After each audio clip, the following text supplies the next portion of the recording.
नमस्कार मित्रांनो, नुकतंच आपल्याला बिग बॉसमध्ये असं पाहायला मिळालं, जान्हवी, निक्की, छोटा पुढारी आणि सूरज चव्हाण बोलत बसलेले असतात।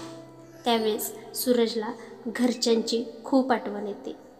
एकदम निथळ आणि स्वच्छ मनाचा माणूस म्हणजे सूरज चव्हाण। त्याला बाहेरच्यांचीही खूपच पसंती मिळत आहे। ना कुठली खोटी भांडणं, ना कुठला खोटा दिखावा, ना प्रेम प्रकरण, अगदी सरळ मार्गाने खेळणारा सूरज।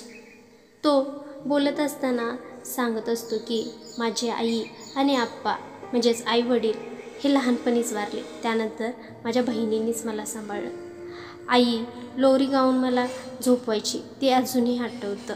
तिची आणि आप्पाची मला खूप आठवण येते। त्यांनी मला नेहमी सांगितलं, प्रामाणिक आणि खरा, सिंपल आणि साधा राहा, हेच जीवन असतं आणि त्याप्रमाणेच मी जगत आहे। ह्याआधी जीवनात मी खूप चढ उतार पाहिले आहेत, खूप कष्टातून आलो आहे। त्यानंतर मी रील्सद्वारे रील स्टार झालो आणि प्रसिद्धी झालो, पण त्याआधीचं जीवन माझं खूप हालाकीचं होतं।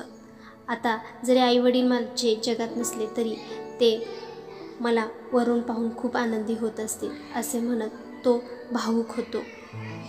त्याचबरोबर प्रेक्षकांनाही तो खूपच खरा आणि साधा वाटतो।